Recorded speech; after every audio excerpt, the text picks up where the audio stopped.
Welcome to boring history for sleep. Tonight, we drift into the past, not to chase battles or kings, but to follow the quiet, worn footsteps of lives mostly forgotten. You'll wander through shadowed alleys, hear the faint crackle of coal fires, and feel the soft whisper of soot as it settles on your skin. This is Victorian London, where grandeur met desperation. In the same breathless city, one might hear the clatter of a silk-draped carriage wheel and the rasping cough of a child cradled in a cellar corner. As you settle in, allow your breathing to slow, let your body rest, and gently imagine yourself waking in a slum on a damp London morning. Imagine a room no wider than the length of your outstretched arms, with a ceiling low enough that a tall man might stoop. The walls, yellowed and damp, are plastered unevenly where they haven't crumbled away to reveal the brick beneath. You lie not in a bed, but on a shared bundle of straw, sewn into a rough, ticking sack, already darkened from years of use. The floor beneath you is splintered wood, creaking with every breath of movement. There are 6 others in this room with you, some still sleeping, others already rousing as the city begins its slow churn outside. There is no sunrise here, not really. Light filters through the single cracked pane smeared with soot, overlooking a narrow alley. It's not light that wakes you, it's the sound. Always the sound. The clatter of a nearby cart rolling over cobblestones, the bark of a mongrel sniffing for scraps, a coalman shouting about deliveries nobody in your building can afford. But more immediate, more insistent, is the baby's cough. You hear it before you open your eyes, a dry, rhythmic rasp, as if each breath she takes has to be clawed from the air itself.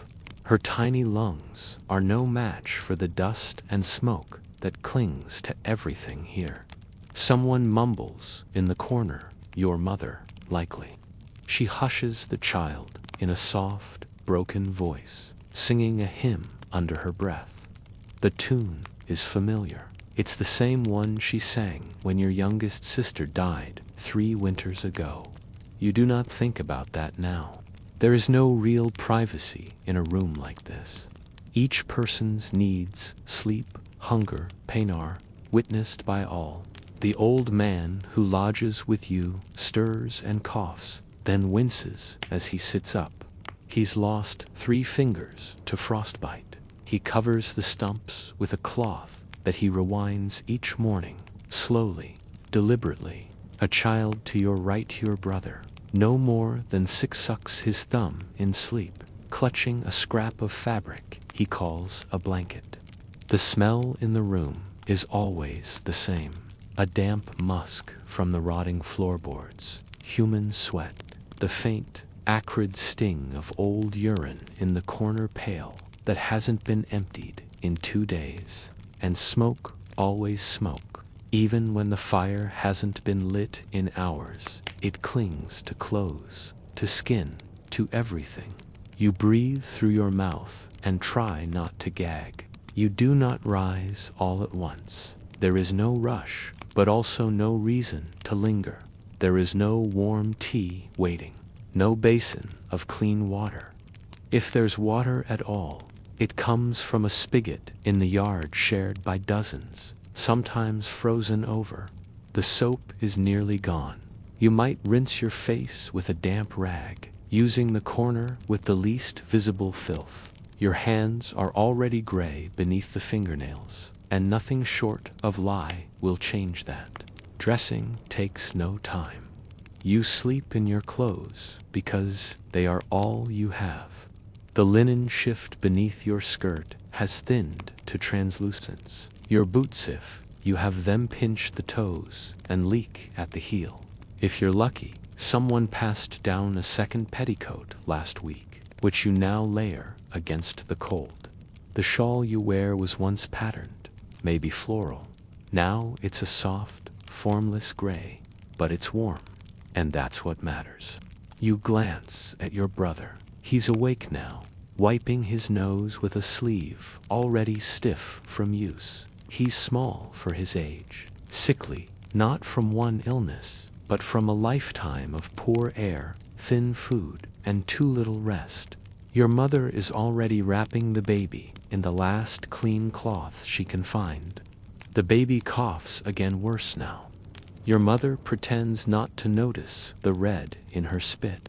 You hear footsteps on the stairs, heavy, impatient. The neighbor in the room above has work today. Probably a cleaner, or maybe a laundry girl. She's been up since before dawn, judging by the stomping.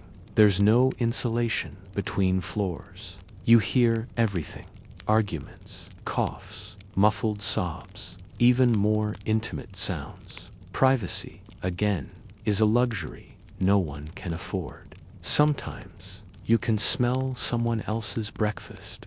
If they have bacon or boiled oats, the scent will travel through the gaps in the walls and floorboards, mingling with the smoke and damp. But this morning, there's no such comfort.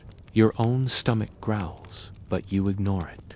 Hunger is a constant companion, so familiar now it hardly registers. Downstairs, someone is sweeping the stairwell. The sound is rhythmic and oddly soothing, like a distant heartbeat. You hear the scrape of bristles on wood and the occasional muttered curse, likely the landlady's son doing chores before he goes out to shine shoes on the Strand. You descend carefully, avoiding the broken stair near the landing. The building sways slightly with movement, trick of balance, or perhaps just your imagination. Outside, the alley glistens with frost. Puddles have turned to icy slush, marked with the prints of rats and boots. The air bites at your face. It smells of coal, tar, and something sour rotting vegetables, likely from a tipped cart left too long in the cold. You join the queue at the pump, a tin pail in hand. There are already 4 women ahead of you, all silent, each waiting with the same hollow stare. One of them coughs weightily into her shawl, turns away, then wipes her mouth. You pretend not to see. She pretends not to notice you pretending. This is the etiquette of poverty. A child tries to cut the line and is met with a swift smack from an older girl. No words, just order, just survival. When your turn comes, you fill your pail slowly. The pump squeaks. The water runs brown at first, then clears. It's cold enough to numb your fingers. You tip a little into your hand and press it to your cheeks, inhaling the sharp, clean sting of it. It doesn't last. Back upstairs, your mother has lit a small fire in the grate. The flame is barely more than a flicker fed with bits of wood scavenged from crates or torn up furniture legs. Coal is expensive. Even a sack of cinders is too dear. The warmth is faint but comforting. It dances across the faces of your siblings, casting long shadows on the wall behind them. Breakfast, such as it is, consists of tea, weak, bitter, and shared among all. Your mother passes the tin mug from hand to hand, each person taking a sip. You take yours slowly, savoring the heat more than the flavor. There is no sugar. There hasn't been for weeks. You chew the last crust of bread from yesterday, softened in the tea to make it palatable. The baby is too sick to eat. She gurgles in your mother's arms, face flushed, eyes distant. The room quiets. There's a stillness now that feels almost sacred. You sit by the hearth and listen to the sounds of the building around you. The groan of footsteps, the drip of water somewhere behind the wall, the occasional shout from the street below. You know what comes next. Work, if there is any. Begging, if there isn't. Sorting rags, picking oakum, sweeping a shop front for a halfpenny, anything that keeps you from the workhouse, anything that keeps the baby warm one more night. The streets will be loud and chaotic, but here in this moment, in this still room, you breathe in the warmth of the fire, the closeness of your family, the scratchy fabric of your skirt against your knees. It's not comfort, but it's not despair either. It's something in between, a numb sort of survival, a morning like any other. And outside, the fog is lifting slightly, revealing the tall outlines of chimneys and narrow lanes. The city stirs, endlessly hungry. But for now, you remain here, in this slum, with your aching feet and your chapped hands. One more soul among thousands, waking, rising, enduring. This is the rhythm of your mornings, and the rhythm of countless others, tucked in the shadows of London's great machines. The morning lingers in your limbs as you step into the street. The cold has seeped into your fingers, numbing the tips so thoroughly that you barely feel the scrape of your palm against the brick as you steady yourself near the stairwell. The street outside your tenement is narrow, so narrow that if two carts pass one another, they must do so carefully, with one wheel nudged half into the muck at the edge of the walkway. Most carts don't come here at all. You walk slowly, shoulders hunched, eyes lowered, not in shame, but in habit. Those who look too long get questions, or worse, attention. Neither is welcome. The fog still hasn't lifted. It lies low across the cobbles, like a thick yellow scarf, smelling of coal and wet rope. Everything you wear now carries that smell: the long skirt with its fraying hem, the patched stockings beneath it, the coarse bodice tight at the ribs from the last washing. Your boots squelch slightly in the street slush, the leather permanently damp. Your first stop is a rag shop. It's not a shop, really more of a stall wedged between two crumbling buildings. The woman who runs it sits behind a wooden table covered in piles of cloth, shirts with no buttons, trousers without seams, underthings yellowed by time and wear. You don't look at her. She doesn't greet you. Instead, she nods toward the basket near her feet. You know what to do. You sort quickly, rags by texture, by color, by what might be salvaged for stuffing, polishing, or pulp. Your fingers stiffen in the cold, but you move methodically, thumb and forefinger working in tandem. Some rags are stiff with old blood or grease. Some carry stains you don't question. You shake each one once, twice, to check for lice. Occasionally you find a pin, or a shred of something finer, a lace collar, a bit of silk cuff. You pocket nothing. She watches too closely. For this, if you're lucky, you earn a halfpenny by mid-morning, sometimes a full penny if she's feeling generous. She rarely is. If the rag shop turns you a waif, the piles are full, or the stall already manned by someone else. You walk down toward the docks, or up to the square, depending on the season and your chances. There are gutters to be swept, ash barrels to be emptied, matches to be sold, though few will buy from someone like you unless they're drunk or unusually kind. There is always the oakum yard. Oakum is old rope tarred and fibers unraveled by hand until it becomes loose strands. These strands are then repacked into ship seams or cracks in prison walls. You don't ask what the rope was used for before. Sometimes it smells like seawater, sometimes like something else. You work with your back bent, shoulders rounded, elbows tight to your sides. The strands bite into your fingers. Tar works into the creases of your hands and never quite leaves.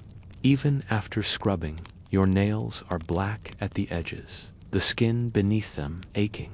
It is not just the cold that makes your fingers shake by afternoon, it's fatigue.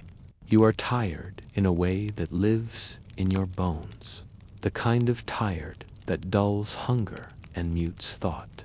Next to you sits a girl no older than 10, her hair shorn to the scalp, head lice. She works in silence, lips dry and cracked. Her hands are small, and the rope too rough for her fingers. Still, she persists.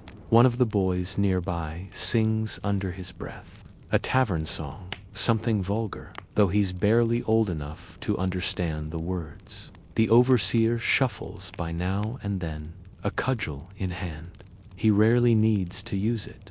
The rhythm of fear is enough. At midday, there's a pause. Not quite a break. There is no rest in work like this, but a moment where the pace slows.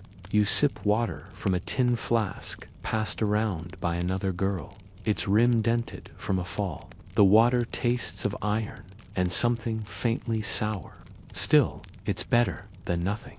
Some girls eat thin scraps of bread or a bit of potato mashed into a tin lid. You chew slowly, letting the food soften in your mouth before swallowing.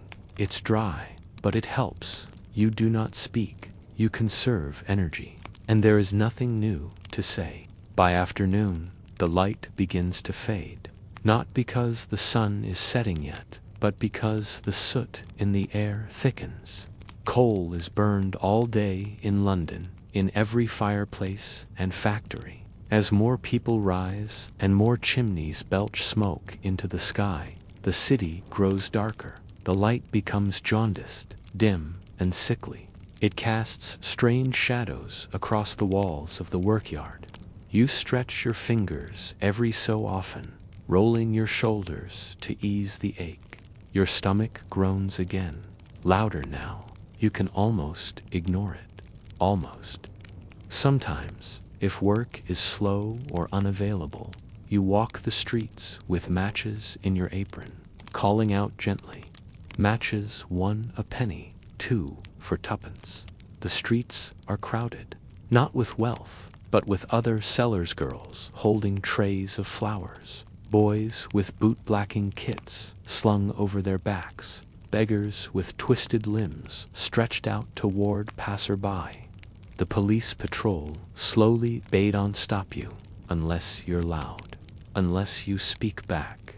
Then they might knock your matches to the ground or shove you into the wall. You don't cry. You learn not to. On better days, you sweep. It sounds simple, but it's dignified in a way. A broom, even one worn down to the bristles, makes you look industrious. Business owners like that. You sweep in front of shops, scarefully, steadily hoping for a farthing tossed into your palm. Some just nod, some scowl, a few mutter thanks. You stay clear of the fine shops. They won't have you.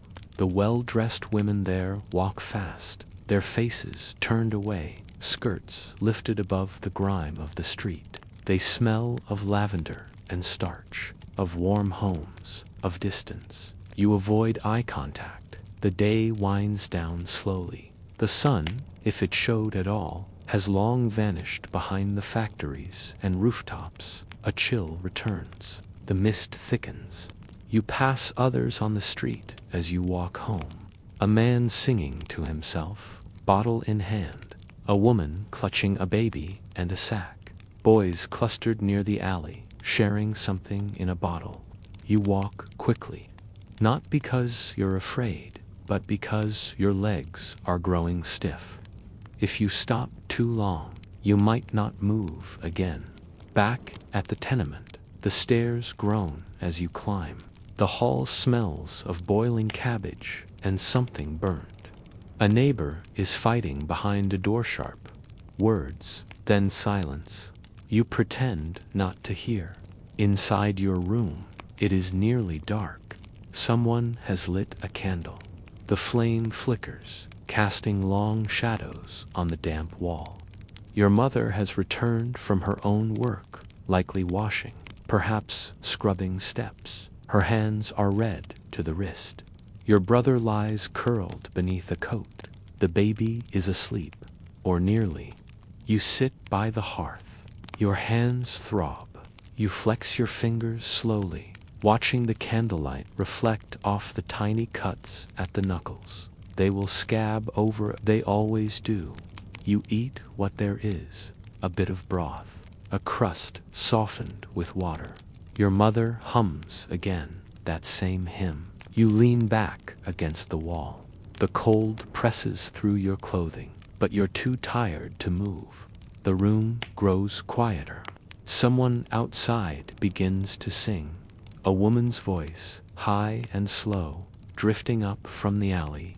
The song is unfamiliar, but its tone mournful. Steady feels like something you've always known.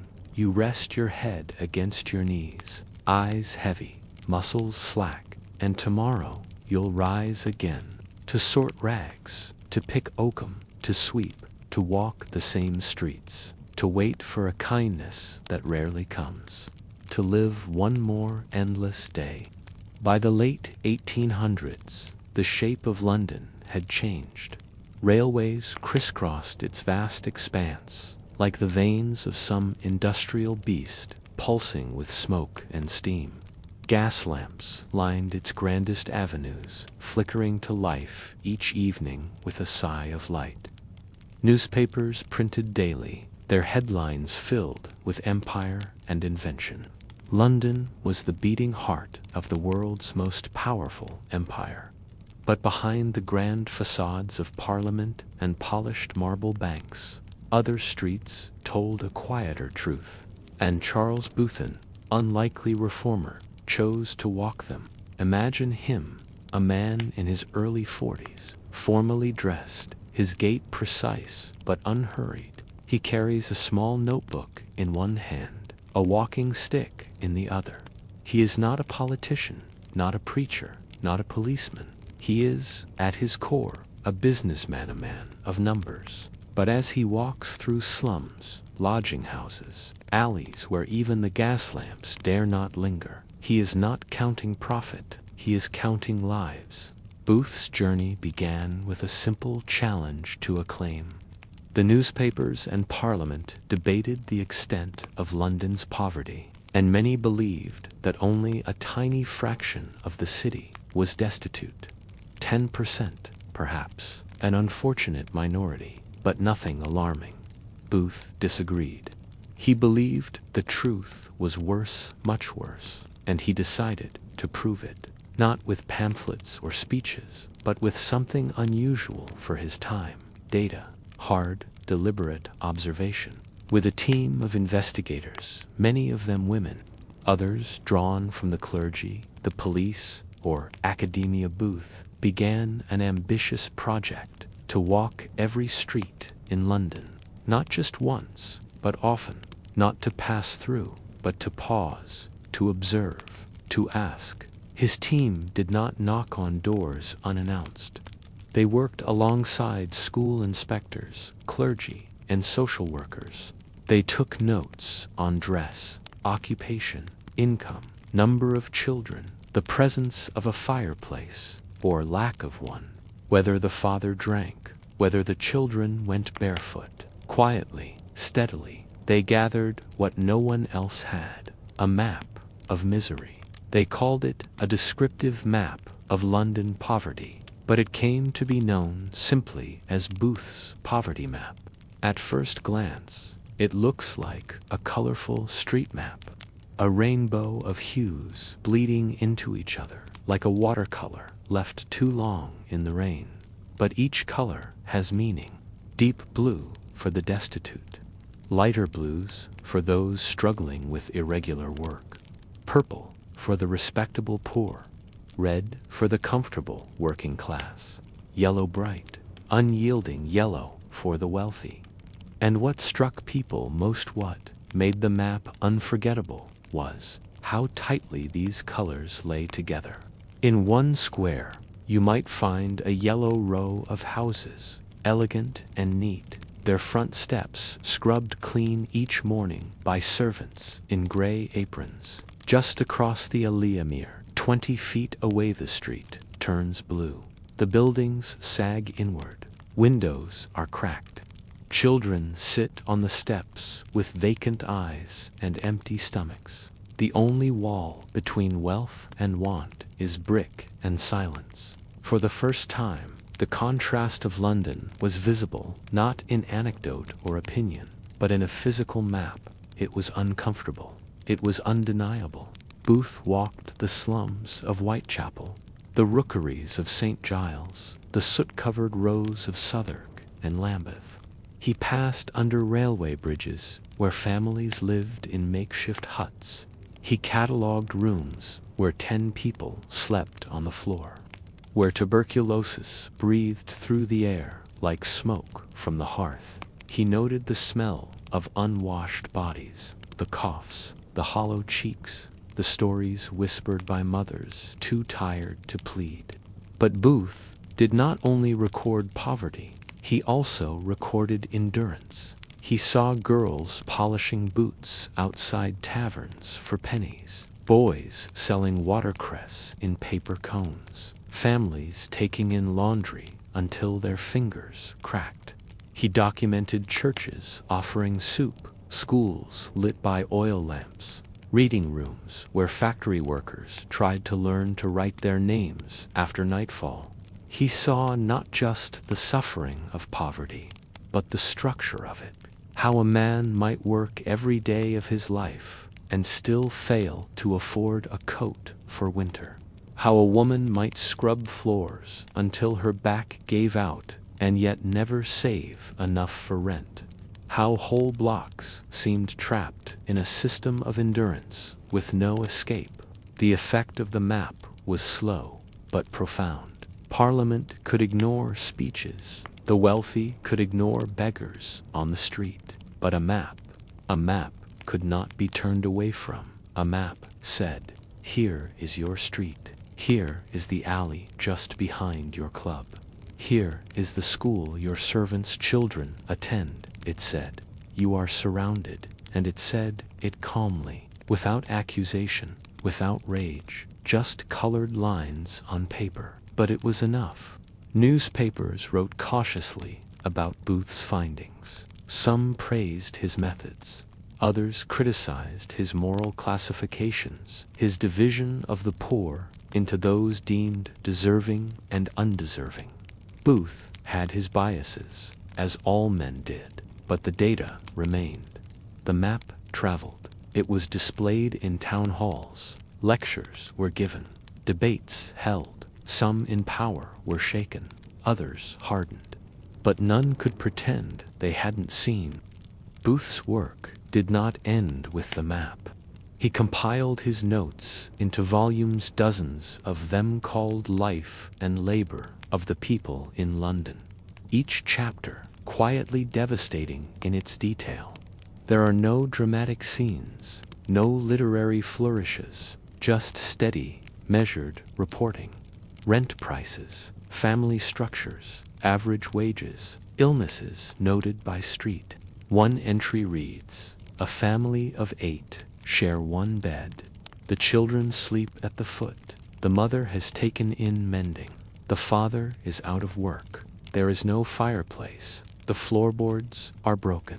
A neighbor supplies bread when possible. The language is dry.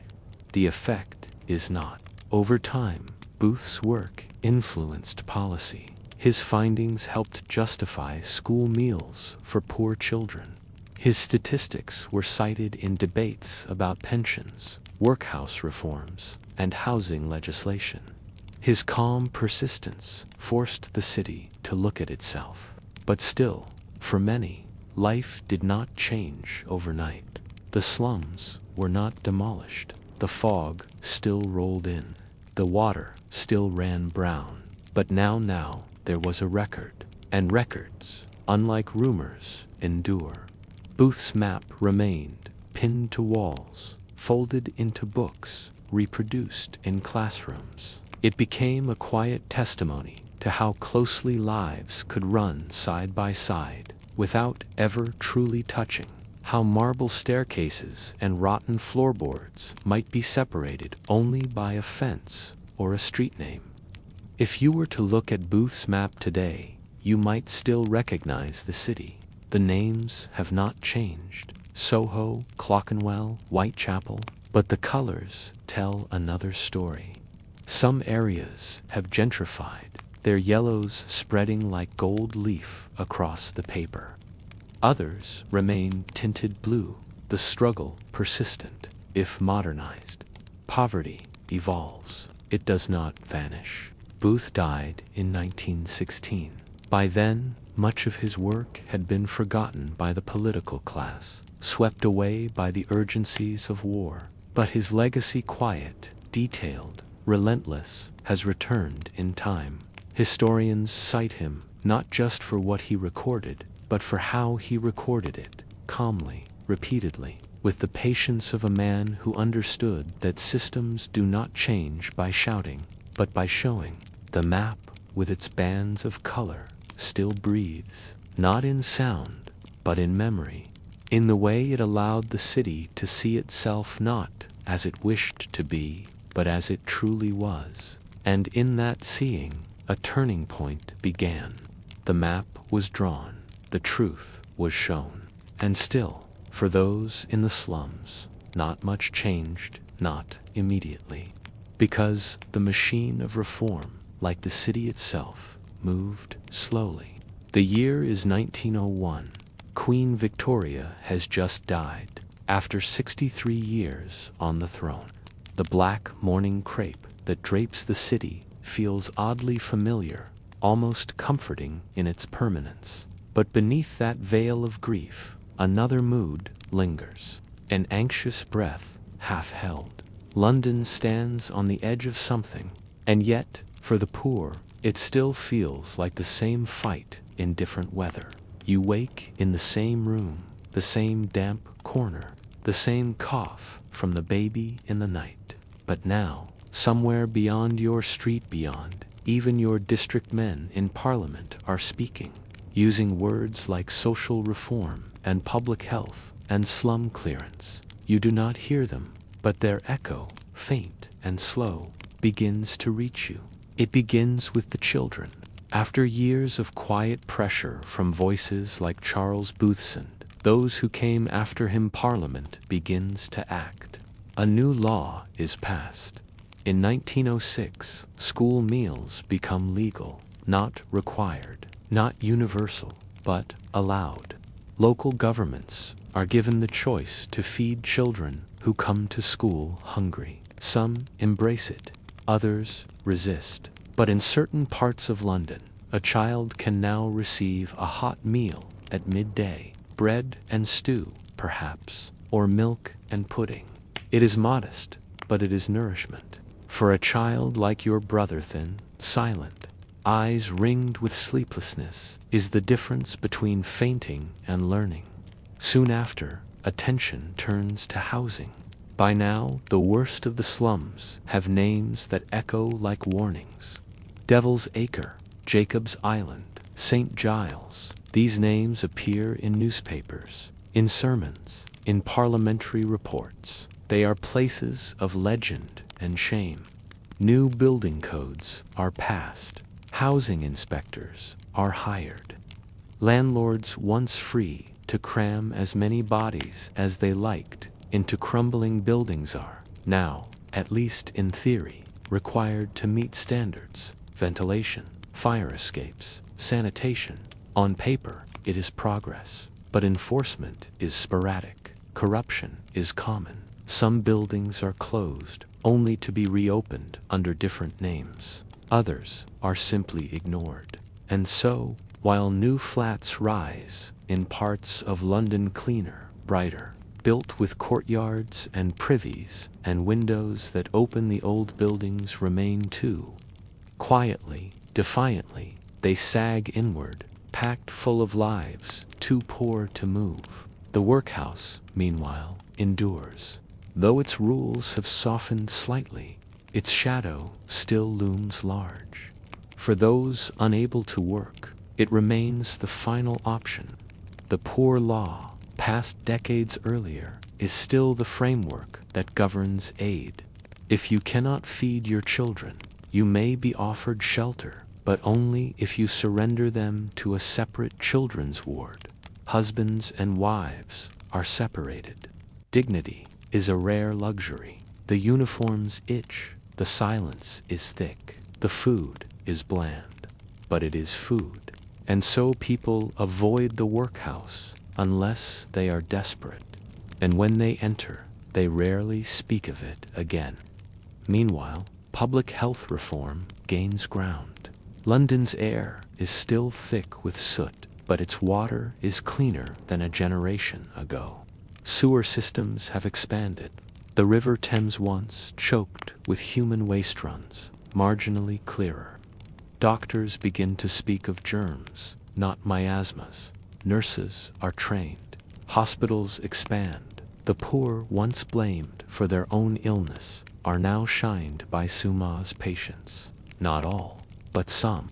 A quiet revolution stirs in the schools as well. Children are now inspected. Ears, height, weight, notes are taken. Letters sent to parents. In many homes, these letters mean little. What can a mother do if the note says her child is underfed? There is no coin to buy bread, but the inspection itself plants a seed. Someone is watching. Someone sees. The newspapers, too, begin to change. Once devoted to tales of empire and finance, they now occasionally feature stories from the slums, not of scandal, but of condition. A girl found dead from exposure. A family evicted and sleeping beneath railway arches. These are not headlines, but they appear tucked into columns, waiting for someone to notice. And yet, for many in the tenements, it feels the same, because change at a distance does not warm the room. Laws passed in Westminster do not patch the roof or stop the rain from soaking through the ceiling. Your mother still scrubs steps for a penny. Your father, if he finds work, still returns with soot in his teeth and stiffness in his knees. Your sister still sells flowers in the same alley, and the baby, still coughing, now lies quieter than before. You hear of charity visits now and then. Women in starched collars arrive with baskets. They bring soap, or a shawl, or a bit of broth. They speak in careful tones. They do not stay long, but they leave behind the feeling that someone, somewhere, wishes to help. The Salvation Army sets up a soup kitchen in the next street. It's open 3 evenings a week. The line stretches early, families wrapped in coats too thin for the wind. You wait, you receive your bowl, you eat, you return the bowl, thank the man behind the counter, and disappear back into the fog. There is talk of pensions now for the old. It seems impossible. But it is said that men over 70 may one day receive money, even if they no longer work. For your grandfather, who now spends his days staring into the hearth, it would be a kind of miracle.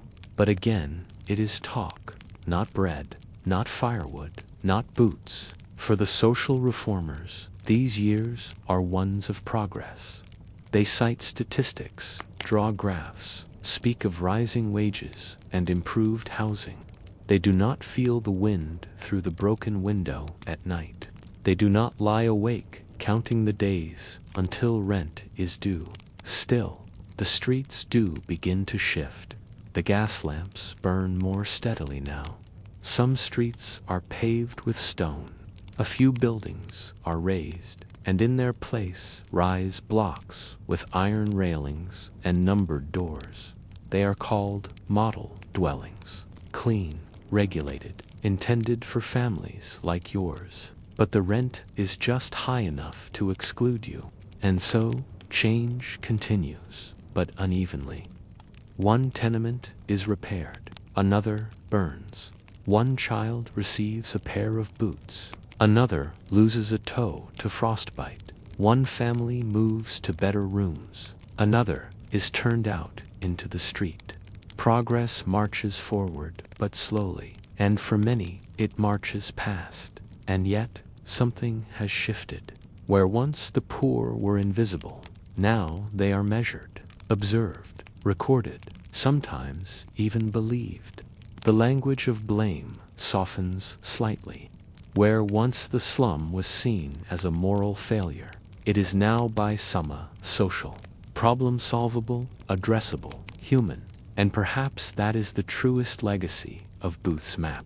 Not the laws it inspired, not the statistics it contained, but the quiet, persistent whisper it left behind. They are there, they exist, they matter. In the decades to come, more reforms will follow.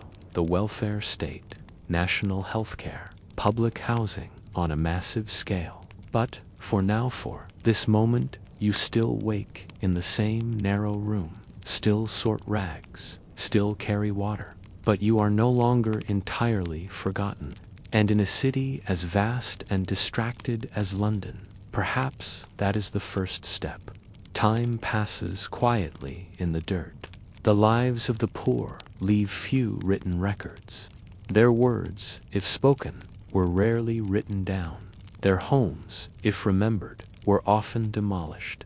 But what they touch, their tools, their buttons, their broken bowls, sometimes remains. Not on display in gilded frames, but beneath the surface of the streets they walked, scattered in the soil like whispers. And decades later, long after the tenements were pulled down and the alleyways paved over, archaeologists came looking. Not for gold, not for statues or scrolls, but for something far more ordinary. And in its ordinariness more telling. London is a city built on itself, layers upon layers of stone, brick, rubble, and ash. Beneath office buildings and car parks lie the remains of medieval churches, Roman walls, and, most recently, the slums of the 19th century. These remnants are buried not deeply, but modestly just below the surface, behind basements and beneath cellar floors. When construction crews broke ground in former slum districts, Spitalfields, Whitechapel, Lambeth, they unearthed not treasure, but trash, household rubbish, long buried, compacted over time. Archaeologists arrived in high-visibility jackets and rubber gloves, working carefully with brushes and trowels, sifting through what had once been yesterday's sweepings, and what they found told quiet stories. Take, for instance, a bone toothbrush, its bristles long gone, its handle worn smooth by use. It's small, fragile, and ordinary, but it speaks of care. Someone, long ago, made the choice to clean their teeth, perhaps because they had a job where appearance mattered, or perhaps because it was the one act of self-respect they could afford each morning. Nearby, they found buttons, dozens of them, some carved from bone or horn, others made from shell or pressed metal. Some were finely made, perhaps dropped in haste or salvaged from better garments. Others were cracked, repaired, sewn back on with mismatched thread. These were not the buttons of fashion. They were the buttons of necessity, holding together coats that were worn every day, dresses patched until the fabric itself gave way, and scattered among these clay pipes, often broken at the stem. They were everywhere, cheap, brittle, easy to replace. Smoking was common in the slums, not just for habit, but for hunger. A few draws of pipe smoke could dull the ache of an empty stomach. The tobacco was low-grade, bitter, sometimes adulterated with bark or ash. Still, it was a comfort, and so the pipes were smoked to the nub, broken, and thrown into the street. Then there were the toys, not many, but enough. A small ceramic doll's head, pale, wide-eyed, its features rubbed smooth. A glass marble, dulled by age. A wooden spinning top, chipped at one edge. They're not elaborate, not expensive. Likely gifts from a kind neighbor, or prizes scavenged from the street. But they speak of children, of play, of moments when the grind of poverty paused long enough for laughter. One dig uncovered the base of a fireplace, its hearth blackened, the iron grate rusted through. Around it, in the ash, were bits of broken crockery, a saucer, a cracked teacup, the rim of a chamber pot, and nestled within this forgotten circle, a spoon, bent but intact. The archaeologists took note, not just of the items, but of their arrangement. Here, a meal was shared. Here, warmth once flickered. Here, in a space no wider than a single mattress, a family lived. Their names are gone, their voices silent, but the traces remain. Much of what was uncovered came from midden pits, communal refuse holes behind tenements. These pits, deep and unlined, were filled over decades. Banana peels, fish bones, broken mugs, shards of soap, the kinds of things that, in their moment, meant nothing, but in hindsight, tell everything. For example, the soap shards. Soap was precious. The poorest slum dwellers could rarely afford it. Yet, among the discarded items, soap fragments appear again and again. Not factory-made bars, but hand-cut pieces, often with traces of ash and animal fat. The kind made at home, or scraped together from scrap. It speaks of hygiene, not perfect, but intentional. A mother scrubbing her child's hands before Sunday school, a father washing up before seeking day labor. Then came the medicines, tiny glass bottles, still faintly scented, labels worn away. Some once held laudanum, mixture of opium and alcohol used to dull pain, quiet babies, or help the exhausted fall asleep. Others contained tinctures of camphor, peppermint, or even mercury, remedies for ailments that had no cure, only delay. And sometimes, buried deeper, they found bones. Animal bones, mostly sheep, pig, chicken, cracked and boiled again and again. Soup bones, used until they gave up their last trace of nourishment.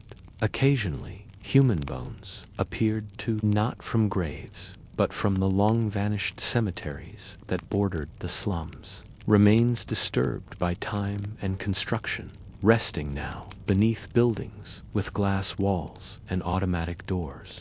All of these finds were catalogued, cleaned, placed in quiet drawers in museum archives, not for public display necessarily, but for study, for remembrance. Because what archaeologists learned from this rubbish was not just how the poor lived, but how they survived. The rubbish showed resilience, resourcefulness, reuse. A cracked bowl turned into a planter, a coat stitched from two others, a single boot resoled twice, still worn. Nothing was wasted. Everything had value, if only for one more day. It also revealed moments of beauty, glass beads, once strung on a necklace, scraps of wallpaper, faded rose patterns, or bold stripes glued to the walls of homes barely fit for habitation. A comb carved from bone, delicately notched, used to tame hair before Sunday service. Even in deprivation, there was dignity. And perhaps the most poignant discovery came from the placement of these items. In one site, the outline of a room emerged. 4 walls, a fireplace, and just by the door a small, circular indentation in the floor. It was where a pail once stood, the family's only toilet. The archaeologists paused, then marked it, and next to that spot they found something else. A broken teacup turned upside down, as if placed carefully, as if someone, at the end of a long day, had set it there, meaning to return. and never did. It is easy, in textbooks and speeches, to reduce the past to numbers, to say 2/3 of London's population lived in poverty, or infant mortality in the slums was twice that of wealthier districts. These are facts, but they are not feelings. What archaeology offers is presence, a sense that someone stood here, sat here, laughed here, struggled here. The tenement trash may not glitter, it may not inspire awe, but it hums with memory, with use, with life. And in a world that rarely paused to record the daily moments of the poor, their trash becomes testimony. The archaeologists finish their work. The trenches are filled. The buildings rise again. Office towers, train stations, apartments with polished floors and steel lifts. But below them, still nestled in the soil, lie the stories of those who came before, in buttons and shards and pipe stems, in broken toys and bent spoons. And if you were to pause just for a moment and place your ear to the ground, you might not hear anything, but you might feel something, a presence, a weight, a reminder that the past is never far. It is just underfoot. By day, the streets of the slums are filled with sound boots on cobbles, voices raised in argument or barter, the clatter of carts, and the ever-present murmur of London breathing through its chimneys. But by night, a different atmosphere settles in. The soot-blackened alleys fall silent, the city exhales, and in that quiet, something else stirs. It is not church bells or prayer that fills this space. It is something softer, stranger, a whisper between worlds. In the 19th century slums, spiritualism took root not just as a belief, but as a balm. For those who had little and lost much, the veil between the living and the dead felt thinner, more permeable. The dead were not distant, they were near, always near. And sometimes, it was said, they spoke. Imagine a small, dim room. A candle flickers on the mantel. The wallpaper peels from damp corners. 4 chairs have been arranged in a circle. In the center, a table wobbly, scratched rests beneath a worn tablecloth. Around it sit women, mostly women. A girl of 15, eyes wide. A widow in black crepe. A washerwoman whose hands bear the red cracks of soap and steam. And at the head, someone called a medium. She is not paid, not exactly, but she is given tea and sometimes coin. Her role is to guide, to open the path. They hold hands, the candle is snuffed, and the silence deepens. This was not uncommon. By the 1870s and 1880s, were being held not only in drawing rooms and parlors of the middle class, but in the narrow rooms of Whitechapel, in the back kitchens of Lambeth, and above the pubs of Clockenwell. These were not the grand spiritualist halls of fashionable society. These were local, intimate, and deeply personal. For the poor, spiritualism offered something traditional religion sometimes did not: a chance to be heard. A mother who had lost 4 children to fever could ask after their souls. A man who died in an accident might be called upon to assure his family that he suffered little. A girl gone missing might speak through the medium to say she was at peace. Whether real or imagined, these encounters were treated with reverence. They were quiet, respectful. There was no mocking, no showmanship, just a longing, hunger for contact. And in that candlelit hush, small things were taken as signs: the creak of the table, the flicker of the flame, the sudden chill across the spine. Sometimes a name was whispered, sometimes a knock was heard, or nothing at all. Not all were convinced. There were skeptics, even among the desperate. Some saw it as foolishness. others as dangerous. But many participated all the same, because the world they lived in was already strange and cruel. Why should they not believe that comfort could come from beyond it? The popularity of spiritualism in the slums was not simply about belief, it was also about agency. In churches, the poor were preached to, advised, judged. But in spiritualist gatherings, they were participants. They asked questions, they told their stories, they shared their grief, and in return, received reassurance. The mediums themselves were often working-class women. Some claimed a gift from childhood. Others developed their skills later in life, after personal tragedy or illness. They're varied. Some used spirit boards, others relied on trance states. A few simply listened and interpreted the signs. Most did not charge, not directly. They lived in the same buildings, fetched water from the same pump, and mourned their own losses. They were not distant authorities, they were neighbors. In one recorded from the East End, a young girl claimed her brother, who had died of consumption the previous year, had spoken to her through a dream. At the next gathering, she asked if anyone else had dreamed the same. A woman nodded. The brother's name had appeared to her, too, in a dream of fog and lamplight. They took it as a sign, not conclusive, but comforting. Spiritualist newspapers were occasionally passed around the slums, though many could not afford them. The Medium and Daybreak, or Light, sometimes published letters from the working poor accounts of visions, dreams, or visitations. These letters were rarely polished. The spelling was uncertain, the grammar uneven, but the feeling was clear. "My Mary comes to me still," wrote one man, "when the moon is full. She stands in the corner by the stove. I see her eyes, and I am not afraid." Ghost photography, too, found a place here. Though expensive, a few local photographers offered sittings with spirit exposure, a long image on glass plate, developed to reveal a faint shape behind the subject, often a blur or a trick of double exposure. But to the grieving, it was more than a smear of light. It was proof. A mother with a child's faint outline above her shoulder. A man with a misty form beside him. Of course, not all of it was sincere.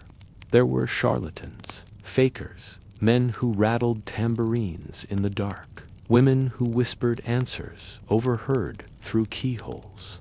But the trickery, when uncovered, did not always sour the belief. For some, the idea mattered more than the evidence. It was not just signs of hidden belief dotted daily life. A button worn inside the shirt for luck. A coin kept in the shoe during childbirth. Mirrors turned toward the wall after a death, so the soul would not be trapped. The covering of clocks, the stopping of time. Old customs lingered, braided into the new. In some homes, talismans were tucked into drawers, bits of ribbon, feathers, dried herbs, a sprig of lavender to ward off fever, a nail in the doorframe to keep away death. A Bible, yes, but also a small stone said to carry dreams. These beliefs were not written down. They were passed in whispers, in glances, in the steady rhythm of lives shaped by loss. They did not contradict faith, they lived alongside it. A family might attend church on Sunday and still hold A on Thursday. They might pray to God and still light a candle for a ghost. The world of the slums was fragile. Illness could come suddenly. Fires spread quickly. A job could vanish in a day. And in that constant uncertainty, spiritualism offered a measure of control. If the dead could speak, then death was not final. If signs could be read, then the future might be known. If someone beyond the veil was listening, then perhaps, just perhaps, the suffering here had meaning, and that, more than doctrine or proof, was what mattered. In time, spiritualism waned. The First World War would bring new waves of grief and new expressions of mourning. The state would expand, science would surge, the candles would go out. But for a moment, in the quiet rooms of the poor, something flickered, not just belief, but connection. It did not lift them out of poverty. It did not stop the cold, or the hunger, or the cough, but it gave shape to sorrow and voice to the voiceless. And in a city that so often ignored the poor while they lived, it is perhaps fitting that they found their own ways to speak even after death. While the slums clung to life in soot and sweat, another world unfurled, only a carriage ride away. The city was split, not only by rivers and railways, but by silence, the kind of silence that settles on velvet upholstery and polished marble. And nowhere was that silence more complete than in the drawing rooms of Mayfair. Mayfair, the jewel of London's West End. Streets with names like Brook, Grosvenor, and Cursen, gentle syllables that rarely passed the lips of a rag picker or chimney sweep.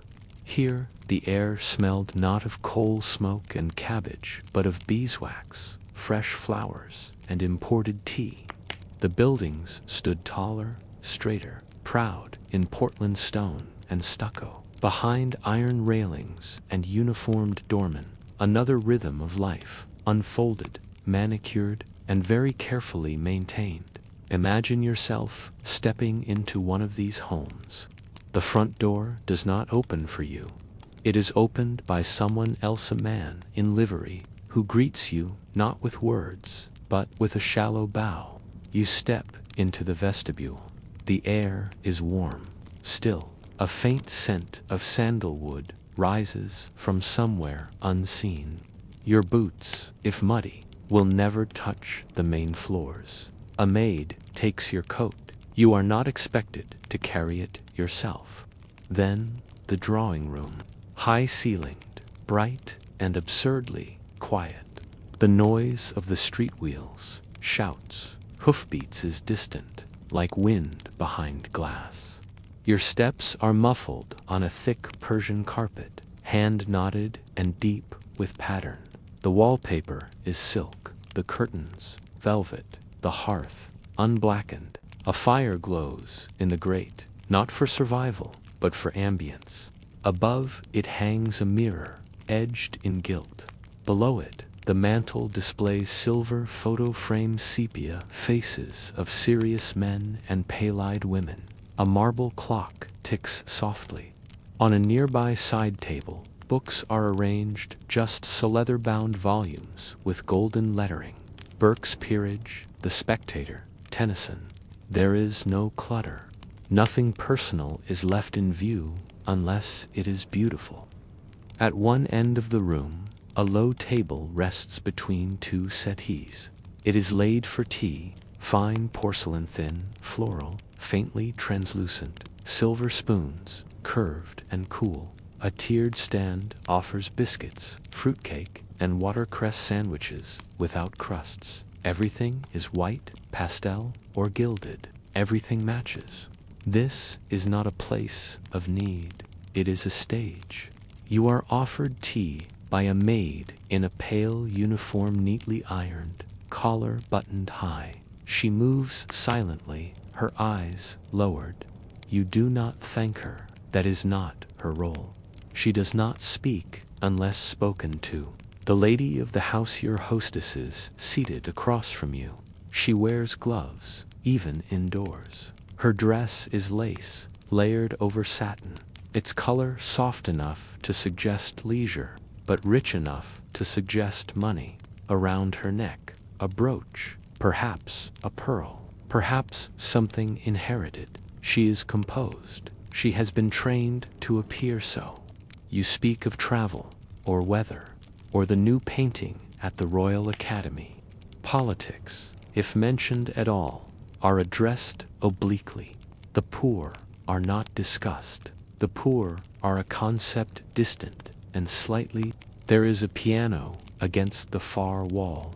A few bound volumes of sheet music lie atop it. Chopin, Schumann. If a guest plays, the notes are expected to be graceful, tasteful. This is not a room for passion. It is a room for presence. Everything here signals gentility, taste, control. And yet, beneath the quiet, something else pulses. Because Mayfair, for all its refinement, was not untouched by the age, the industrial revolution that filled the slums with smog also filled these homes with luxury. Coal paid for the carpets, cotton paid for the curtains, ships filled with tea, sugar, and rubber lined the pockets that bought this stillness. The sugar in your tea, harvested by laborers thousands of miles away. The lace on your cuffs, woven by girls in Nottingham, their eyes strained from lamplight. Even the gaslights above New Bright, almost modern, were installed by men who climbed ladders with blistered hands. The contrast was not lost on all. Some ladies of Mayfair, especially the younger ones, began to ask questions. They read novels by Dickens, who described the slums in unsettling detail. They heard rumors of booths, maps. Some even dared to visit the East End, not alone, of course, but under supervision. They called these visits slumming, and while their motives were mixed, the impression was real. They saw hunger, bare feet, faces thin with illness, and for a moment the velvet and gold felt heavy. A few turned to reform. They gave lectures, formed committees, funded schools. Others recoiled, closed their doors tighter. Most continued as they had, pouring tea, arranging flowers, hosting dinners. It was easier that way. In the evening, the drawing room took on a golden hue. Gaslights hissed softly as they lit. The fire glowed. Servants brought trays. Guests arrived. Cigars were lit. A man at the piano played a light waltz. Ladies fanned themselves and laughed behind gloves. Dinner was served in the next room, 7 courses, each more delicate than the last. Duck with cherry, sole with cream, puddings shaped like towers. Wine poured without asking. No one mentioned the tenements. No one spoke of the girl who died that morning in a workhouse hospital 2 miles east. No one thought of the boy sweeping chimneys, his hands raw and blackened. But the smoke was in the air, faint, invisible, a distant haze that never quite went away, because London was one city, not 2. The boots of a milkmaid and the boots of a duchess both touched the same cobbles. The same fog curled around Mayfair and Whitechapel alike. The same river flowed past palaces and slaughterhouses. And though the drawing room was quiet, peaceful, beautiful, it was not isolated. In every embroidered cushion there was a trace of labor. In every silken gown, a trace of sweat. In every spoonful of sugar, a legacy of pain. But here, for now, all is still. The hostess offers you another cup of tea. You accept. The fire crackles. The piano plays. Outside, somewhere far down the hill, a woman coughs in her sleep, and a rat noses through a coal bin. But here, you are warm, wrapped in velvet, ringed in gold, and for a few more moments, the silence holds. Imagine, for a moment, standing just beyond the gates of Buckingham Palace in the late Victorian era. The air is cool, but carries the faint scent of horse sweat mingled with polished brass and blooming horse-chestnut trees. The sun is setting behind grand stone facades, casting long shadows over the guards in their shining helmets and tall bearskin hats, who stand perfectly still as if carved from marble themselves. Behind them, the palace doors, vast and imposing, guard a world that few outside the aristocracy will ever know. This is the domain of Queen Victoria, a monarch whose reign stretches over 6 decades, longer than most could have imagined. She is both a person and a symbol figure that has come to embody an era marked by industry, empire, and deep social divisions. Her influence is so profound that it echoes not only through the halls of power, but into the daily rituals, fashion, and even mourning customs of an entire nation. Victoria ascended the throne in 1837, a young woman of just 18, full of energy and promise. Over the years, she matured into a queen defined by duty, restraint, and a profound sense of responsibility. Yet, beneath the public facade of stoicism lay a deeply personal grief, the loss of her beloved Prince Albert in 1861. His death plunged the queen into prolonged mourning that lasted the rest of her life, and her outward expressions of sorrow set cultural standards across Britain. Everywhere, black crepe dresses became the silent emblem of loss and respect. Ladies of all classes wore veils and gloves, shadowed eyes beneath bonnets, echoing Victoria's fashion of perpetual mourning. The Queen's grief was so widely noted that it shaped Victorian attitudes towards death, transforming mourning from a private sorrow into a public performance, a series of carefully observed rituals. Imagine a grand London drawing room, its windows dressed with heavy black drapes, candles burning low, their flickering light casting gentle shadows on the walls. Mourning jewelry glints softly in the lamplight, lockets containing a lock of hair, miniature portraits delicately painted on ivory, jet bracelets carved with somber motifs. These keepsakes were intimate connections between the living and the departed, tangible reminders that death was never far away but part of daily life. Victoria's reign was not only marked by personal loss, but also by the astonishing expansion of the British Empire. The vast territories of India, Africa, Canada, and Australia were tied to her crown, each jewel of the empire adding to the grandeur and the wealth of London. The famous Kyner diamond, one of the most magnificent gems in the world, sat in her crown, a symbol of conquest and dominion. The glitter of these jewels was dazzling, but behind their sparkle lay complicated histories of colonization and conflict. The wealth that filled London's coffers and lined the drawing rooms was often the product of distant struggles, labor, and sacrifice that were far removed from the calm serenity of Mayfair. While the Queen sat on her throne, ships laden with tea, cotton, and rubber unloaded their precious cargo, carried by sailors who faced danger and hardship. Queen Victoria was a figure of immense dignity and decorum. Portraits of her show a woman with a stern, thoughtful face, softened by the passage of years and the weight of experience. Her eyes seemed to hold centuries of history, the joy and sorrow, the triumphs and tragedies of an empire at its height. She was a ruler who understood the power of ceremony and symbolism, often using these to bolster her authority and unify her people. The palace was a place of intricate ritual and quiet power plays. Courtiers and ministers moved carefully through its rooms, exchanging whispered conversations behind gilded doors. Formal dinners, receptions, and state occasions followed rigid etiquette. Seats were assigned with precision, toasts given in order, conversations steered delicately around politics and scandal. The Queen herself listened attentively, occasionally interjecting with a measured opinion, always mindful of her role as both monarch and moral compass. Yet, for all the grandeur, Victoria was not removed from the social realities of her time. She maintained a genuine interest in the welfare of her subjects and supported charitable causes aimed at improving the lives of the poor.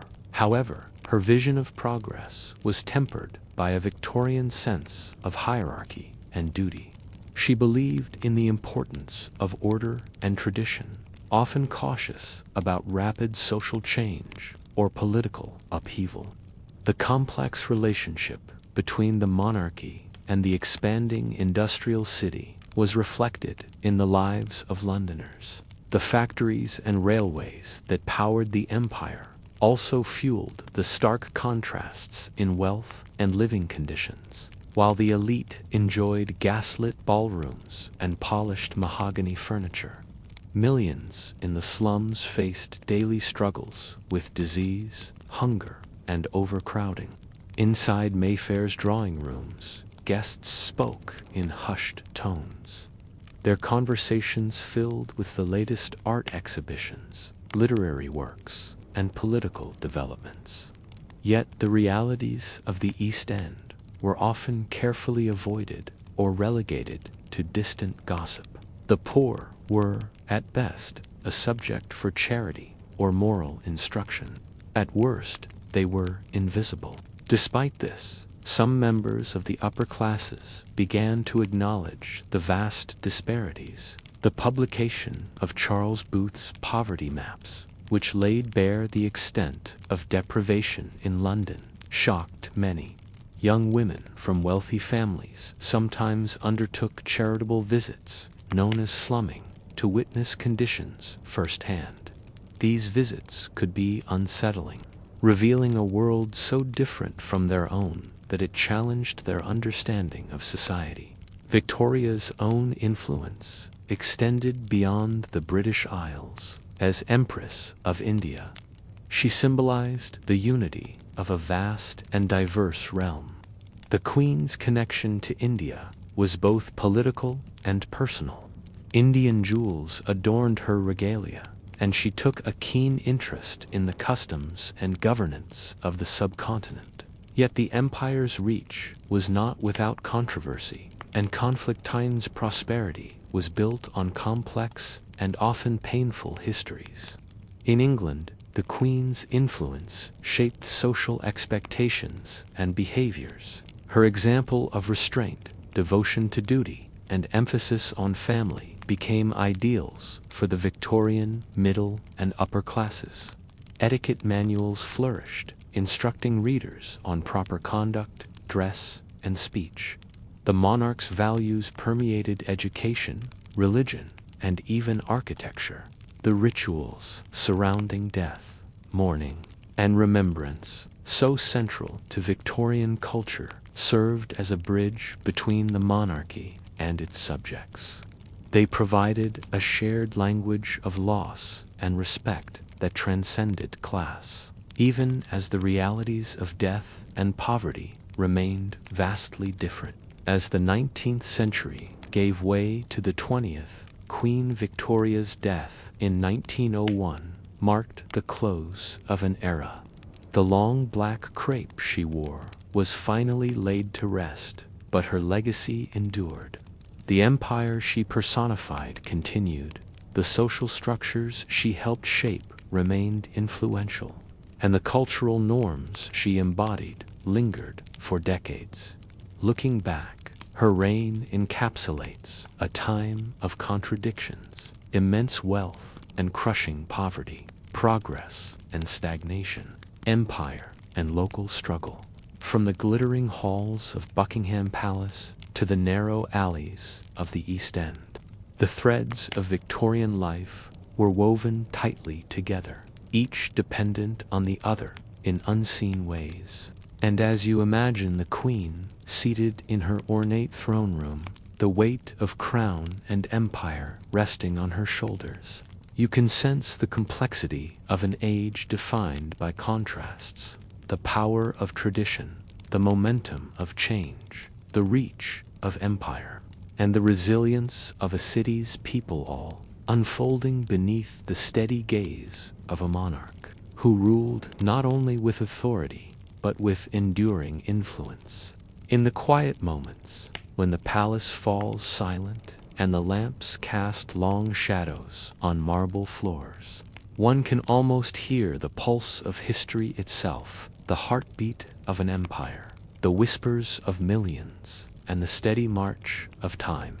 As we draw this journey to a close, imagine yourself slowly stepping back from the bustling streets of Victorian London, back from the soot and smoke, the narrow alleys and crowded rooms, the grand drawing rooms bathed in golden light, and the solemn halls of power where Queen Victoria reigned.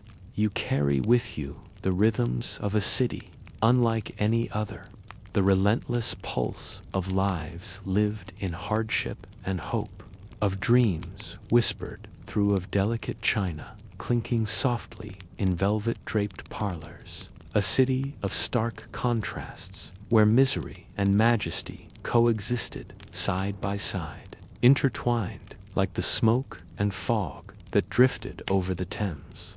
You have witnessed mornings that began in crowded, cold rooms heavy with the scent of coal and sickness, days stretched thin by endless labor and faint pleasures, and nights filled with the quiet yearning to connect with the living and the departed alike.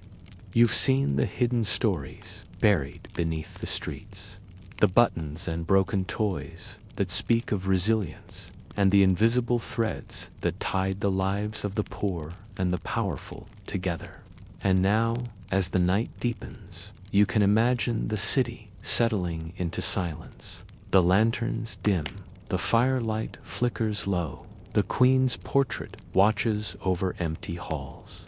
Outside, the same river that carried barges full of goods and secrets continues to flow, timeless and steady. In this moment, you are far from those crowded alleys and gilded rooms. You are safe, warm, and still. The past, with all its complexities and contrasts, gently fades into the quiet. Let your breath slow. Feel the calm settle over you like a soft blanket. The weight of history lifts. The city's stories whisper one last time, soft as a lullaby, inviting you to rest. Sleep now, wrapped in the peaceful hum of time's gentle passage. Good night.